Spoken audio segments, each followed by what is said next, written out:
Are most people too possessive in relationships? The short answer is yes. But the reason why people find themselves in that state is simply because they misunderstand the concept of the relationship. Let's talk about it.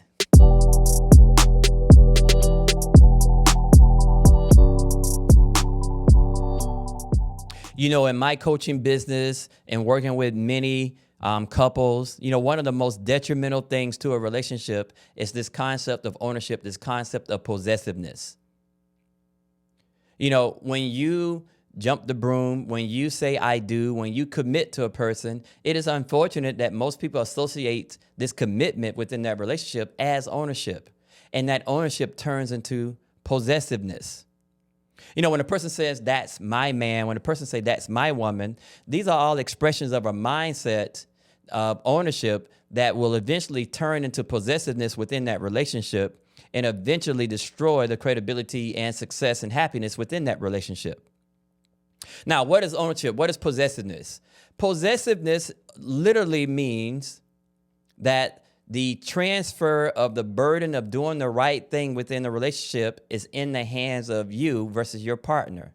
So in other words, when you have this level of ownership that has blossomed into possessiveness, in essence, what you're saying is that I have to manage my partner in order for my partner to fulfill the obligations of the relationship to manifest success and happiness within the relationship.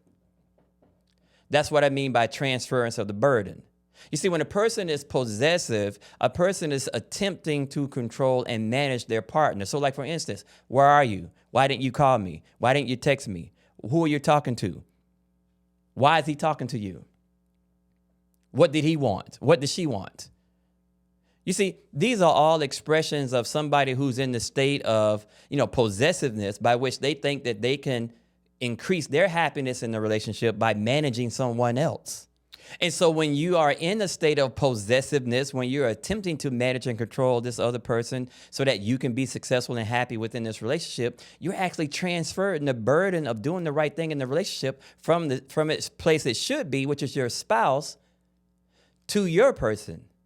So what happens when you become possessive in a relationship is this: you become angry, you become jealous, right? And this eventually will lead to emotional abuse, physical abuse. Eventually you are in a position where you're trying to control what your partner does, how they do it, so much that you lose yourself within the relationship. Now, this is not we're not talking about trust. Let's keep it real. This is not the concept of possessiveness. Is not about loss of trust. We're talking about people who are simply possessive in a relationship, not because their spouse has done something, not because their partner has cheated on them, not because their spouse has done something to lose their trust. We're simply saying that people are just simply possessive towards their partner.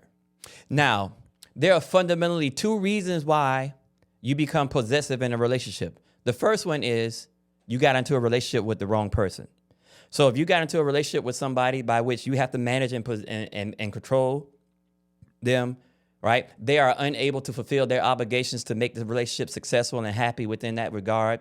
And, right? So you have essentially married the wrong person, got into the relationship with the wrong person, and so on. In that regard, the only solution is leave.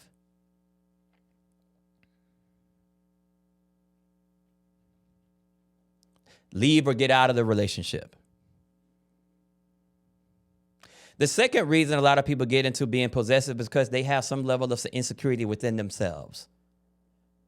They don't trust their abilities. They don't have confidence in themselves. They don't like what they see in the mirror. So when they latch on to somebody who they think is a great catch, they feel as though they're limited in doing that again. They're limited in being able to go out in the world and grab somebody else just like this person. And so their possession is so great to them that they end up being, controlling and over exemplifying their ability to be in a relationship with that person.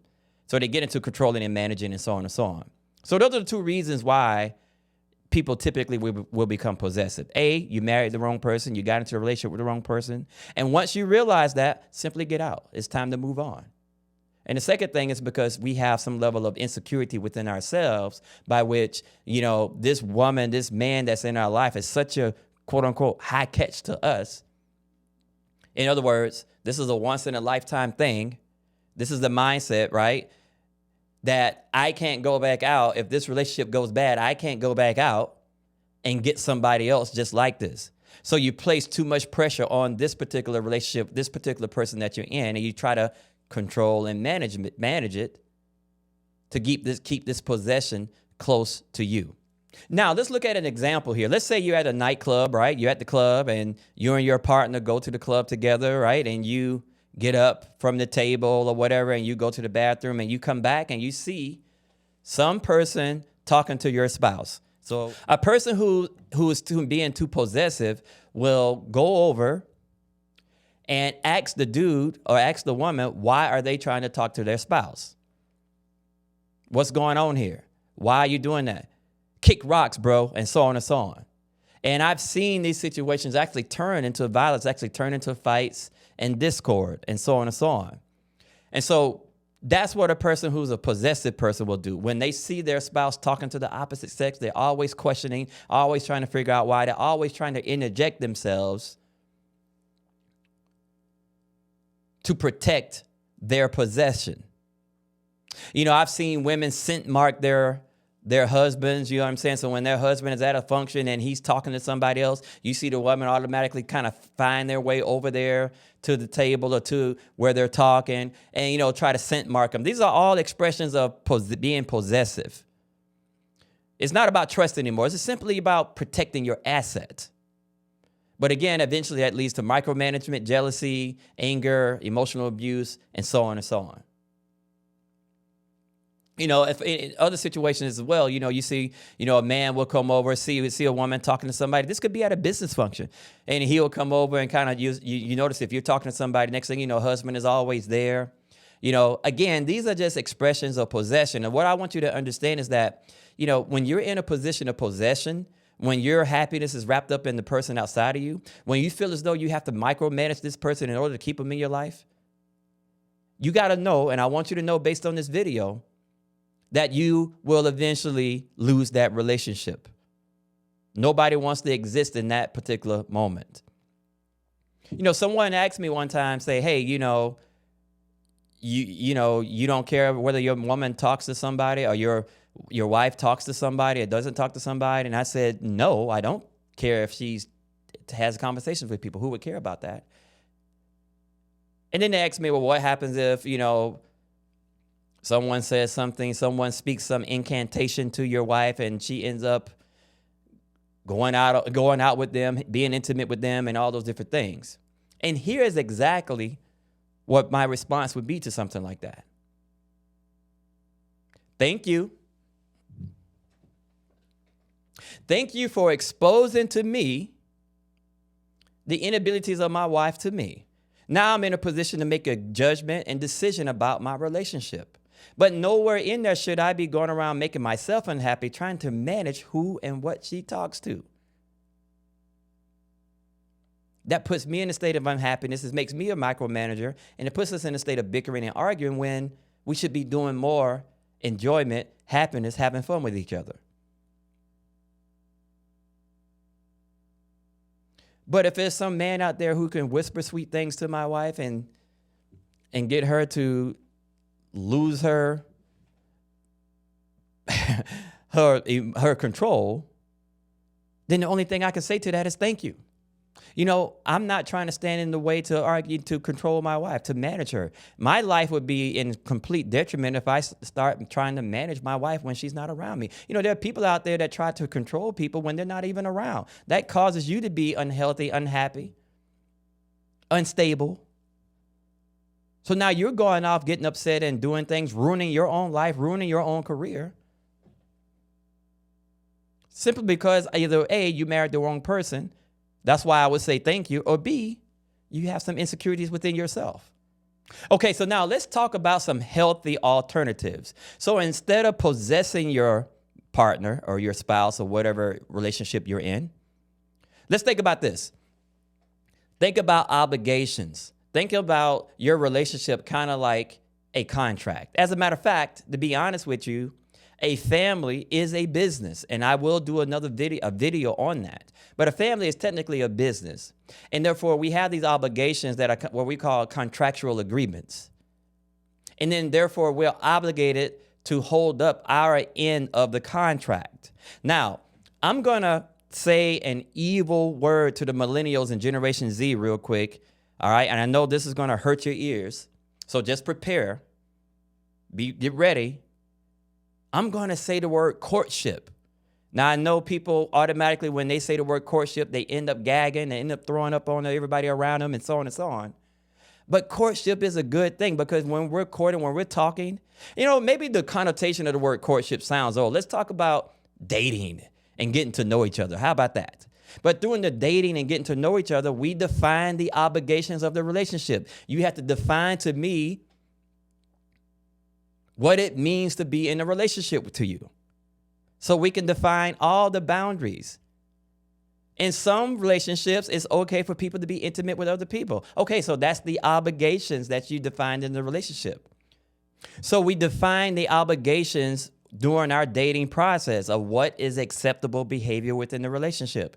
That becomes a contractual agreement that we hold each other accountable to. So instead of being possessive and taking ownership of your spouse, we need to talk more about accountability. Because once we agree to the terms that's going to define the relationship, then we just simply hold each other accountable to what we agreed upon. But see, nobody gets into dating anymore to get to a specific place of agreement anymore. You see, in the day and age of Tinder, where you're swiping up, swiping left, swiping right, swiping out, who knows? And everything now is about being intimate too early and things of that nature. You get into this possessiveness because we see each other as sexual objects versus seeing each other as business partners, that not only can we have great sex together, but we can also build $1 million empire together if we just learn how to interact with each other through obligations and holding each other accountable. Holding each other accountable is much more potent than you taking possession of someone or being possessive towards someone.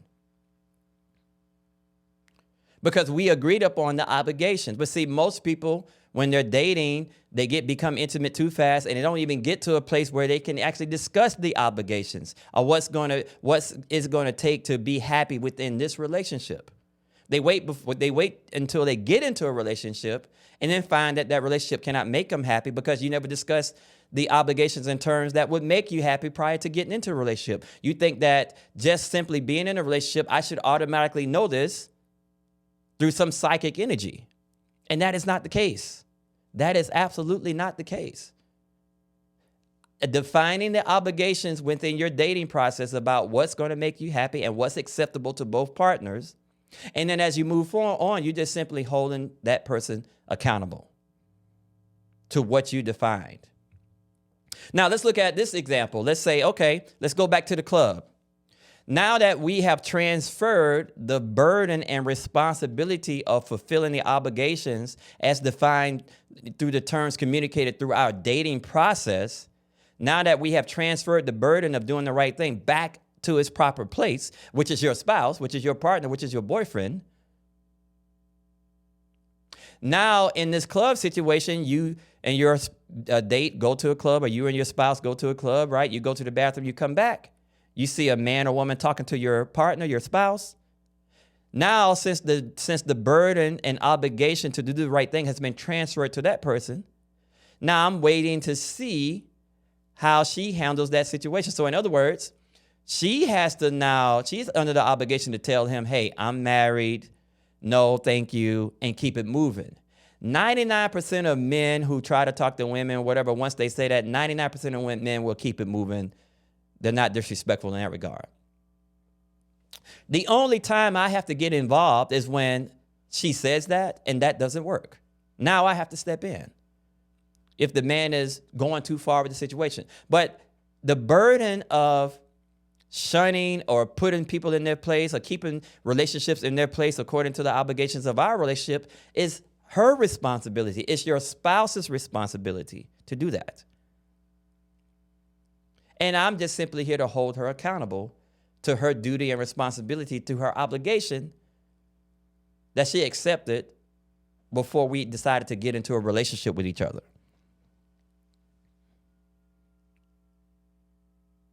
I don't own my spouse. I don't own my spouse. As a matter of fact, you'll never hear me say that's my woman. You'll never say that's my man, because I don't own people that way.